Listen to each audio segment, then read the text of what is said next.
सोचिए जरा, किसी शहर में लॉ एंड ऑर्डर की हालत इतनी बिगड़ जाए कि जजों को ही बंधक बना लिया जाए। ये कोई फिल्म की कहानी नहीं, बल्कि पश्चिम बंगाल के मालदा में हुई एक हकीकत है।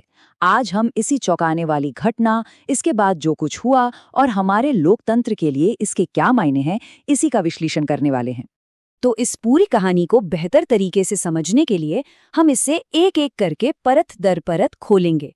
हम शुरू करेंगे कि मालदा में आखिर हुआ क्या था। फिर देखेंगे कि सुप्रीम कोर्ट ने इस पर कितनी सख्त प्रतिक्रिया दी। उस प्रशासनिक प्रक्रिया को भी समझेंगे जो इस पूरे संकट की जड़ थी। और हाँ, इससे जो कानूनी बहस छिड़ी उसे भी खंगालेंगे।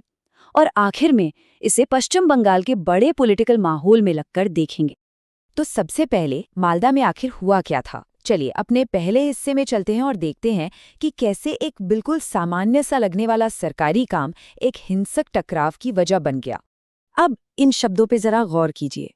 ये शब्द किसी राजनीतिक पार्टी के नहीं हैं। ये हमारे देश की सबसे बड़ी अदालत का यानी सुप्रीम कोर्ट का सीधा और सधा हुआ आकलन था। और बस इसी एक बयान ने एक ऐसे टकराव की नींव रख दी जो सीधा हमारे संविधान से जुड़ा है।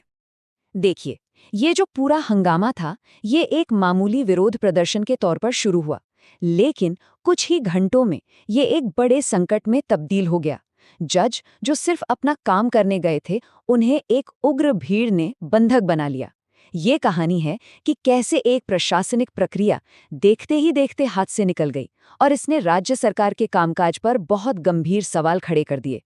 मालदा में जो अराजकता फैली वो इतनी गंभीर थी कि उसने भारत के सुप्रीम कोर्ट का ध्यान अपनी ओर खींचा।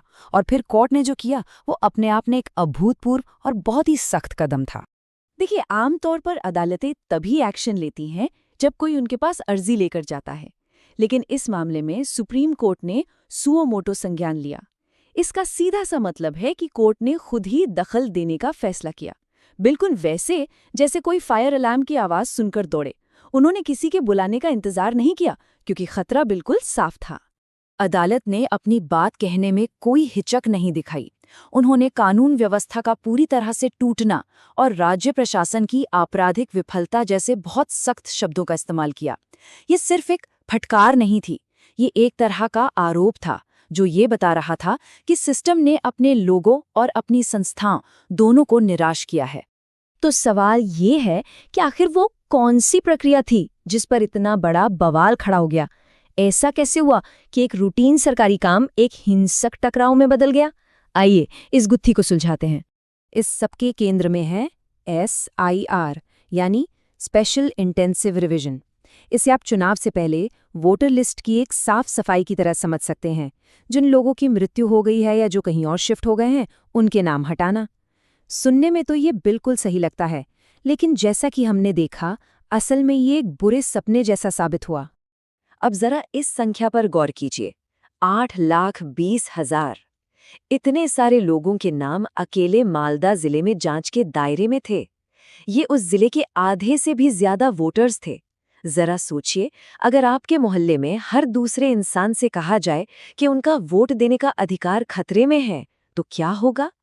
ये सिर्फ एक सरकारी काम नहीं रह गया था, ये एक गहरा व्यक्तिगत और राजनैतिक संकट बन चुका था। और यही आकर कहानी असल में उलझ जाती है। एक तरफ है सरकारी प्रक्रिया जिसका मकसद है निष्पक्ष चुनाव कराना, और दूसरी तरफ है एक जोरदार राजनीतिक कहानी जो इस प्रक्रिया को बैकडोर NRC बता रही थी, यानी एक समुदाय को उनके अधिकारों से वंचित करने की एक साजिश। और जब ये दो कहानियां आपस में टकराएं तो नतीजा विस्फोटक था। देखिए, जब देश की सबसे बड़ी अदालत कानून और व्यवस्था के टूटने का ऐलान करती है, तो ये सिर्फ एक बयान नहीं होता, ये एक संवैधानिक भूचाल की तरह होता है।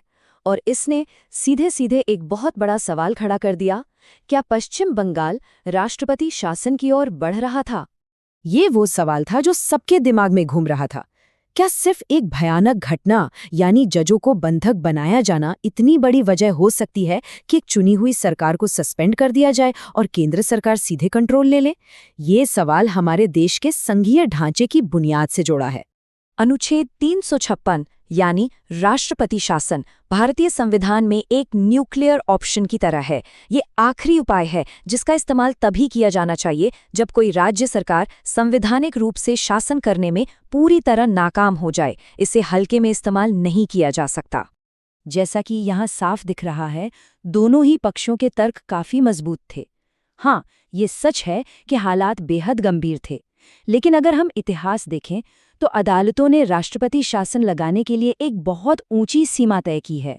वो शासन की लगातार और व्यवस्थागत नाकामी देखना चाहते हैं, न कि सिर्फ एक अकेली घटना, और ये एक बहुत ही जरूरी फर्क है। मालदा में जो हुआ वो वाकई चौंकाने वाला था, लेकिन वो कोई अकेली या अलग थलग घटना नहीं थी। अपने आखिरी हिस्से में हम थोड़ा पीछे हटके देखते हैं कि कैसे ये घटना असल में पश्चिम बंगाल में राजनीतिक हिंसा के एक लंबे और चिंताजनक पैटर्न का ही एक हिस्सा है। जब भारत के चीफ जस्टिस ये कहते हैं कि पश्चिम बंगाल सबसे ध्रुवीकृत राज्य है, तो ये सिर्फ एक राय नहीं है, ये एक बहुत ही गंभीर आकलन है। ये एक ऐसे राजनीतिक माहौल की तरफ इशारा करता है जो इतना जहरीला और इतना बटा हुआ है कि मालदा जैसी घटनाएं लगभग तय हो जाती हैं। इस टाइमलाइन पर एक नज़र डालिए। ये सिर्फ कुछ घटनाओं की लिस्ट नहीं है, ये अपने आप में एक कहानी है। एक ऐसे राज्य की कहानी जो लगातार संघर्ष से जूझ रहा है, जहां राजनीतिक हिंसा एक बुरे सपने की तरह बार बार लौट कर आती है। मालदा इस दुखद कहानी का बस एक और अध्याय है। तो आखिर में यह हमें एक बहुत ही अहम सवाल पर लाकर छोड़ देता है। जब कोई प्रक्रिया फेल हो जाती है तो जिम्मेदार कौन है? मालदा में दिखाता है कि सरकारी काम और राजनीतिक जुनून के बीच की रेखा कितनी खतरनाक और कितनी पतली हो सकती है, और जब वो रेखा पार हो जाती है तो नतीजा सिर्फ अराजकता नहीं होता, वो हमारे लोकतंत्र की बुनियाद को ही खतरे में डाल देता है।